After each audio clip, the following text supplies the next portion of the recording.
Mesdames, Messieurs de la presse, chers confrères, chères consoeurs, bonjour et bienvenue au service d'information du gouvernement en ce jeudi 18 mars 2021. Nous recevons pour vous deux membres du gouvernement, le ministre de l'Enseignement supérieur, de la Recherche scientifique et de l'Innovation et le ministre de l'Éducation nationale, de l'alphabétisation et de la promotion des langues nationales. Dans un souci de transparence dans l'action gouvernementale, le professeur Al-Kassoum Maïga et le professeur Stanislas Waro sont venus pour expliquer des réformes au sein de leur département et répondre à toutes vos questions en vue de mieux éclairer l'opinion nationale et internationale. Je vous demande donc d'accueillir pour commencer le professeur Stanislas Waro, qui est donc le ministre de l'Éducation nationale, de l'alphabétisation et de la promotion des langues nationales. Professeur.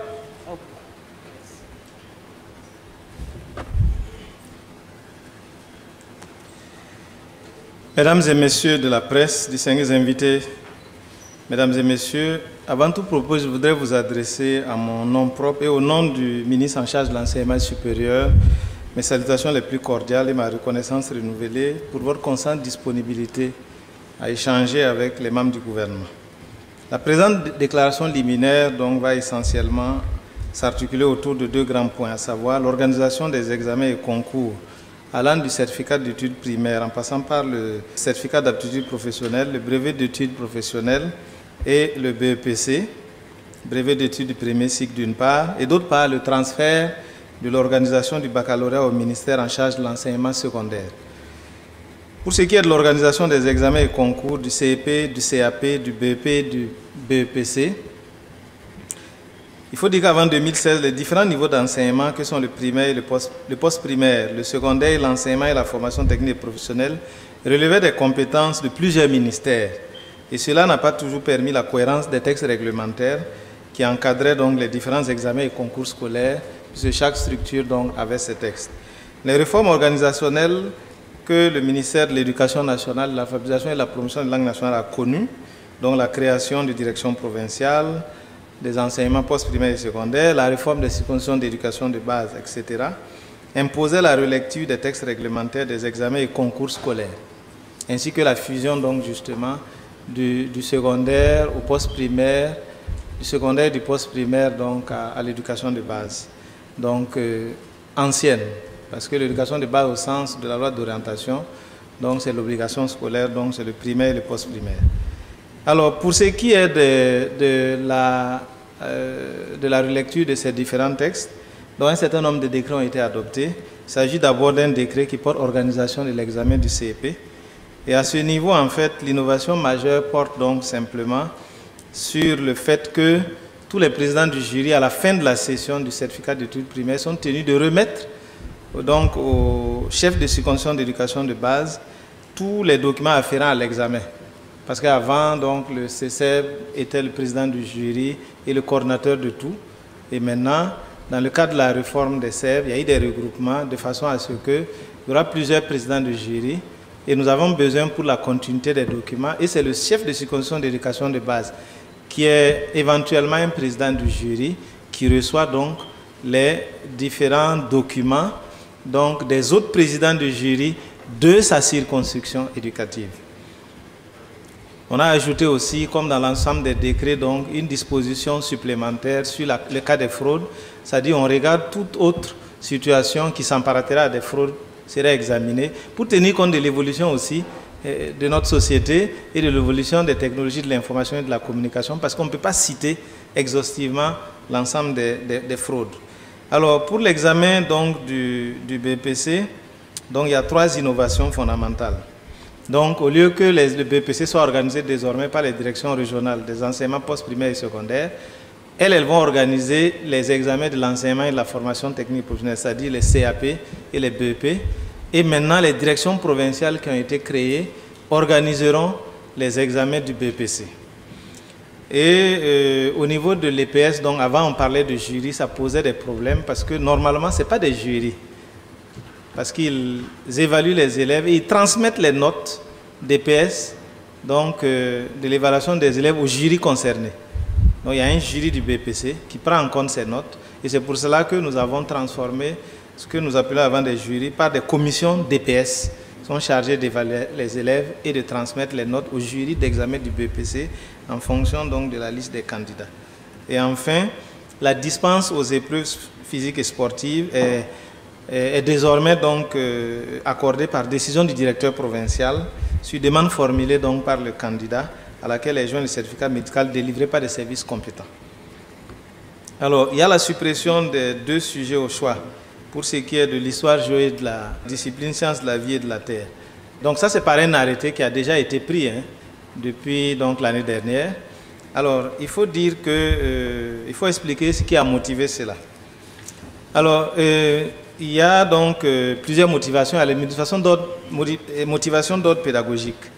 Les épreuves de l'examen du BEPC sont utilisées à la fois pour les examens et concours qui sont rattachés, c'est-à-dire l'entrée en seconde, l'entrée en première année BEP, l'entrée en première année Bac Pro, et aussi la sélection pour entrer dans les lycées scientifiques, etc. De ce fait, les principes pédagogiques imposent que tous les candidats soient soumis aux mêmes épreuves pour les besoins d'équité et de comparabilité donc des résultats, alors que les 2 sujets au choix sont contraires à ce principe.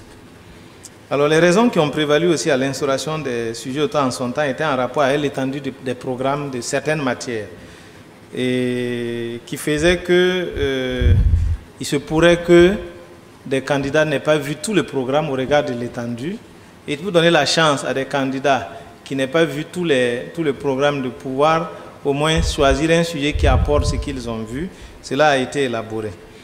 Alors aujourd'hui, cet argument est devenu obsolète à tous les niveaux parce que les épreuves sont désormais élaborées sur la base d'un tableau de spécification. Alors c'est quoi? Quel que soit le sujet d'une session, les mêmes parties du programme sont représentées dans les mêmes proportions. Ce qui fait qu'on n'a plus besoin donc des épreuves au choix. Et en 2010 justement, les programmes ont été relus et élagués donc pour tenir compte donc des tableaux de spécification qui sont conçus pour que justement les mêmes parties soient représentées dans tous les sujets dans les mêmes proportions. Ce qui fait qu'aujourd'hui, donc ça n'a plus d'intérêt parce que si vous donnez 2 sujets, ça va être conçu dans les mêmes proportions, dans les mêmes esprits et c'est les mêmes parties qui vont réapparaître. Alors il y a des motivations aussi d'autres pratiques qui concernent aussi les candidats. C'est que les 2 épreuves au choix supposent que le candidat doit lire tous les sujets avant d'opérer un choix en principe. Alors que quand vous prenez l'épreuve de SVT, donc on a entre 4 et 6 pages et pour histoire géo on a entre 2 et 4 pages. Donc ce qui requiert au candidat de consacrer une partie du temps qui n'est pas déductible du temps qui a été donné pour faire son choix. Et donc c'est là le handicap. Mais il faut aussi noter que lorsque le candidat oublie de mentionner le numéro de l'épreuve sur sa copie, on lui fait des retraits de points. Alors pour ce qui est de l'organisation de l'examen du BEP, il faut dire que dans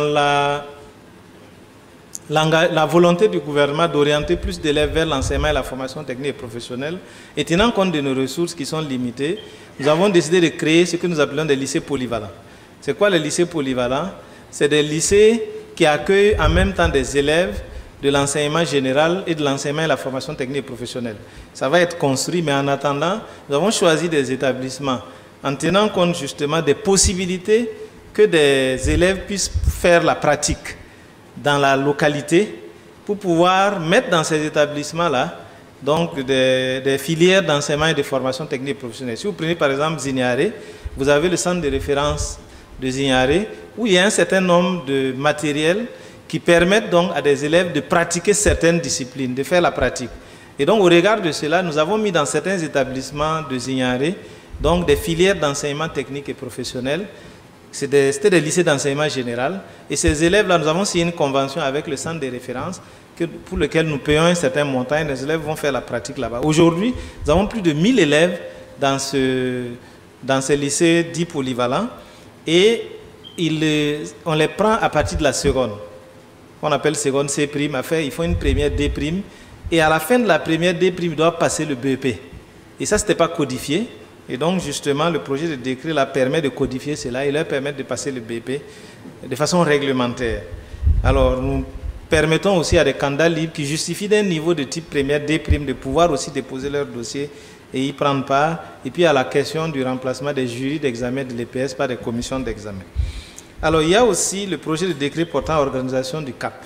Alors à ce niveau aussi, donc, on a pris en compte les élèves qui font les 4 ans, c'est-à-dire de la première année préparatoire jusqu'à la 4e année donc, de formation professionnelle. Ça leur permet de pouvoir prendre part au certificat d'aptitude professionnelle au CAP. Ceux aussi donc, qui ont fait 2 ans de formation, c'est-à-dire après la 5e, qui sont orientés, qui font 2 ans, et ceux aussi qui ont un niveau 5e, mais qui justifient de 3 années donc, de pratique professionnelle effective dans la spécialité choisie. Et puis à la question de la commission d'examen. Donc ils sont pris en compte désormais et puis ils peuvent prendre part donc, aux examens de l'IFTP. Tout ça c'est dans la perspective d'améliorer l'accès et d'orienter plus d'élèves vers l'enseignement et la formation technique et professionnelle. Et il y a aussi le projet de décret qui institue les concours scolaires. En réalité, il n'y avait pas de texte. Donc ça c'est une innovation parce qu'il n'existait qu'un KITI donc, de 1987 qui portait modification des conditions d'organisation et d'admission, concours d'entrée en classe de seconde des lycées et collèges. Et donc, ce projet de décret permet, par exemple, d'organiser les concours d'entrée en 6e, le concours d'entrée en seconde, les concours d'entrée en première année BP et en première année bac professionnel. Au niveau du bac professionnel, il n'y avait rien, il n'y avait aucun texte. Donc, ça permet de codifier. Et au niveau de l'entrée en 6e, donc, on l'ouvre désormais à tous les candidats, qu'ils soient candidats libres ou candidats inscrits normalement par souci d'équité. Mais deuxièmement aussi, l'âge limite aussi est repoussé parce que la loi d'orientation et le continuum nous obligent à l'obligation scolaire jusqu'à l'âge de 16 ans. Donc, ceux qui ont 16 ans devraient être dans le système et donc ils ne devraient pas être exclus de la possibilité de pouvoir bénéficier du concours d'entrée en 6e pour aller donc, au lycée. Et donc, ça a été repoussé de 14 à 16 ans. Et le nombre de places disponibles maintenant est fixé par province. Avant, c'était fixé par région, mais c'est les provinces qui, on va dire, qui comptabilisaient en fonction de leurs possibilités et qui transmettaient, et puis on centralisait par région, parce qu'il n'y avait pas les directions provinciales. Maintenant qu'il y en a, c'est ça.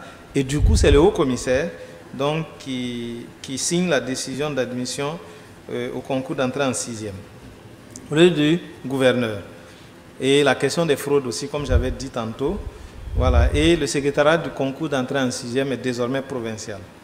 Pour ce qui est de l'entrée en seconde, donc c'est ouvert à tout candidat régulièrement inscrit ou libre remplissant les conditions d'âge.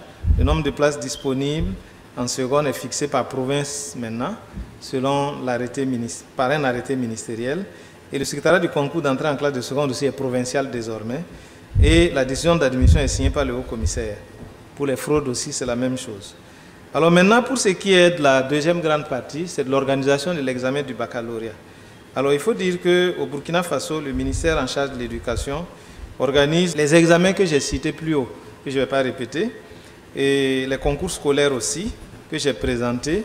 Et jusqu'ici, donc au Burkina Faso, le baccalauréat est organisé par le ministère en charge de l'enseignement supérieur. Alors il faut dire qu'en novembre 1994, il y a eu des états généraux de l'éducation et qui ont recommandé la création d'une structure unique d'organisation des examens et concours par le ministère des enseignements secondaires et supérieurs et de la recherche scientifique. Cette recommandation a conduit à la création de ce que certains ont connu, que nous avons appelé donc l'OSECOS en 1996, et circuit qui devait organiser donc tous les examens et concours scolaires et professionnels. Toutefois, donc, il y a eu un certain nombre de difficultés qui n'ont pas permis à cette structure d'organiser donc le baccalauréat. Ça n'a pas été effectif. Et donc, le président du FASO, son excellent M. Roch-Marc Christian Kaboré, dans son programme de société qu'il a présenté donc en 2020 lors des élections législatives et présidentielles, donc présidentielles, a clairement inscrit dans son programme de société et donc l'arrimage du baccalauréat comme diplôme terminal du secondaire au ministère de l'enseignement, au ministère en charge de l'éducation nationale. Et ça, c'est conforme donc à la loi d'orientation, je vais en parler rapidement. C'est conforme aussi aux directives communautaires, comme celle donc de l'UOMOA, qui font de la licence le premier diplôme universitaire. Donc, pour ce qui est de l'organisation du baccalauréat par le ministère en charge de l'éducation, il convient de relever déjà que tous les programmes d'enseignement et de formation sont élaborés, validés et mis en œuvre dans les classes au niveau de l'enseignement secondaire par les acteurs du ministère en charge de l'éducation. Les encadreurs pédagogiques, eux, ils s'occupent de tout ce qui est réforme et conception de curricula. Les enseignants, donc c'est l'administration des contenus, l'administration scolaire qui suit. Et ces acteurs-là, ce sont eux qui travaillent à la production des différentes épreuves qui sont administrées pendant l'examen. Ce sont eux qui assurent aussi la correction des copies, la supervision pédagogique de l'examen. Alors au niveau de l'office du baccalauréat, la présidence du choix des sujets, en principe, est gérée par les enseignants-chercheurs, mais aussi par les inspecteurs de l'enseignement secondaire pour les disciplines pour lesquelles il n'y a pas de spécialité au niveau parmi les enseignants-chercheurs. Donc, et c'est la présidence du jury donc, qui est assurée par les enseignants-chercheurs. Donc, par conséquent, cet arrimage et ce changement, donc, qui est un engagement du président du FASO, n'altère en rien la qualité du diplôme. Le transfert de l'organisation n'est donc une réforme purement administrative. La loi d'orientation de l'éducation de juillet 2017, en son article 25, stipule clairement la chose suivante. L'enseignement secondaire accueille les sortants de l'éducation de base, c'est-à-dire l'éducation de base, ça s'entend jusqu'en 3e, jusqu'au CAP, et comporte un seul cycle dont la fin est sanctionnée par un examen terminal. Et cet examen-là donne lieu à la délivrance d'un diplôme national ou un titre de capacité requis soit pour accéder à l'enseignement supérieur, soit pour aller à la vie professionnelle. C'est le cas des BEP, des bacs professionnels pour la vie professionnelle et des autres types de baccalauréat pour aller donc au niveau de l'enseignement supérieur. Et l'article 26 de la même loi stipule que l'enseignement supérieur accueille les titulaires de diplômes ou titres de capacité de fin d'études de l'enseignement secondaire. Et plus loin dans cette loi, dans l'article 26 de cette loi-là, donc la loi renvoie l'organisation de l'enseignement supérieur à un décret. C'est pour cela que, donc, en 2008, un décret avait été adopté, un décret donc 2008-645 presse-PM, ministère des enseignements secondaires supérieurs de la recherche scientifique, du 20 octobre 2008, qui portait organisation de l'enseignement supérieur. Et à l'article 5 de ce décret, il était stipulé que l'enseignement supérieur organisé selon donc, le système licence, master, doctorat. Mais il y a un nouveau décret qui a été adopté en 2018 pour prendre en compte de façon dérogatoire, en plus de la licence, le master et le doctorat, au regard de nos réalités, donc certains diplômes, comme le diplôme universitaire de technologie DET, le diplôme de le brevet de technicien supérieur et les diplômes d'ingénieur de travaux qui sont équivalents à la licence et les diplômes d'ingénieur de conception qui sont équivalents donc au master. Et ce décret-là est le décret 2018-1271, presse PM, ministère de l'enseignement supérieur de la recherche scientifique et de l'innovation, ministère de l'économie, des finances et du développement, du 30 décembre 2018, qui porte organisation de l'enseignement supérieur. En fait, ce qu'il faut dire, c'est dans le décret numéro 2006-654, presse PM, enseignement secondaire supérieur de la recherche scientifique, fonction publique et réforme de l'État, finances et budget, portant la réglementation de l'examen du baccalauréat. Et c'est 2006, donc c'est antérieur à la loi d'orientation, c'est antérieur au décret de 2008, à celui de 2018, et c'est antérieur à la directive de l'UOMOA qui date de 2007, et c'est dans ce décret-là qu'il est stipulé en son article 2 que le baccalauréat est le premier diplôme universitaire, donnant droit à une inscription dans les universités du Burkina, qui devrait évoluer pour tenir compte donc des différentes lois donc, qui sont apparues à partir de 2007, la loi d'orientation et les différents décrets, les directives communautaires. Donc la perspective d'une harmonisation du baccalauréat, je pense que le ministre en charge de l'enseignement supérieur va en parler. Donc dans les États membres de l'Union économique monétaire ouest-africaine, devrait être facilitée donc, par cette organisation nouvelle administrative liée à la gestion du baccalauréat, à partir du moment où tous les curricula sont gérés par les acteurs du ministère en charge de l'éducation. Pour ce qui est de la session de 2021, je voudrais vraiment rassurer, avec l'enseignement supérieur, on a échangé. L'objectif, c'est la mise en œuvre de l'engagement du président et d'avancer vers ces réformes, mais ce n'est pas avancer la tête baissée. Donc les choses sont déjà avancées, donc il n'est pas question pour le ministère en charge de l'éducation de gérer l'organisation du baccalauréat. Donc pour la session de 2021, rien ne va changer. L'office du baccalauréat qui est logé à l'université Joseph Kizerbo, le ministère de l'enseignement supérieur continuera toujours d'organiser le baccalauréat, mais on a un certain nombre de rencontres en structure technique qui vont démarrer pour le transfert progressif donc, des compétences au ministère en charge de l'éducation afin de favoriser la réussite de l'organisation de cet examen en 2022 par le ministère en charge de l'éducation. Ce qu'il faut dire donc, avant de terminer, c'est que les ministères en charge de l'éducation et de l'enseignement supérieur travailleront à la mise en œuvre réussie de cet engagement de son Excellence, Monsieur le Président du FASO, qui est l'arrimage donc du baccalauréat au ministère en charge de l'éducation comme diplôme terminal du secondaire. Je voudrais saisir aussi cette occasion donc, pour assurer l'ensemble de la communauté éducative que les seconds tours des examens du BPC et du baccalauréat ne sont pas supprimés, contrairement à ce que certains essaient de véhiculer comme rumeur. Donc, il n'en est rien du tout. Et en résumé, les innovations apportées dans l'organisation des examens et concours se justifient. Et le fait que le ministère en charge de l'éducation organise l'examen du baccalauréat n'a aucun impact ni sur la qualité, ni sur l'accès des lauréats à l'université et à toute autre structure au Burkina comme ailleurs. Je vous remercie. Bonjour aux amis de la presse. Je voudrais vous remercier pour cette grande mobilisation, ce qui est le signe que l'éducation, ça mobilise encore, et que surtout les derniers textes que nous avons pris sont des textes également qui sont objets de préoccupation. Et je comprends que vous veniez aussi nombreux à la source pour avoir la vraie information. Je voudrais donc vous remercier et vous féliciter pour ceci. C'est juste vous dire que, effectivement, la rumeur qui est partie, je pense qu'il y a eu des malentendus, parce qu'on a eu accès au décret portant attribution, sur les attributions des membres du gouvernement. Et dans ce décret, on précise que le ministère en charge de l'Éducation nationale doit organiser dorénavant le baccalauréat. Mais ça demande un cheminement. Et nous étions en train de travailler ensemble parce qu'il y a l'office du bac qui a fait un travail. Parce que dès qu'on sort du bac de 2020, la machine est lancée pour organiser le bac de 2021. Et j'ai là sous la main l'organisation qu'on a mise en place pour réussir donc le baccalauréat de 2021. Et des tâches importantes ont été déjà exécutées. Donc en toute responsabilité, même si on veut rendre effectif l'engagement du président du FASO, on ne peut pas le faire dans la précipitation. Ce qui a fait que les deux ministres s'étant parlé, ils ont décidé que l'office du bac devait continuer pour 2021 et on prendra les mesures qui s'imposent afin qu'en 2022, le transfert soit donc effectif. Alors, je vais vous dire également qu'il a parlé des critères de convergence au niveau de l'UEMOA. Effectivement, dans notre espace UEMOA, les efforts sont en train de se faire pour que le baccalauréat, tout le processus soit harmonisé. Et c'est dans ce cadre-là que le Burkina a déjà internalisé certains critères de l'UEMOA. Parce que le bac est organisé à la même période dans tous les pays membres de l'UEMOA. Ce n'était pas le cas avant.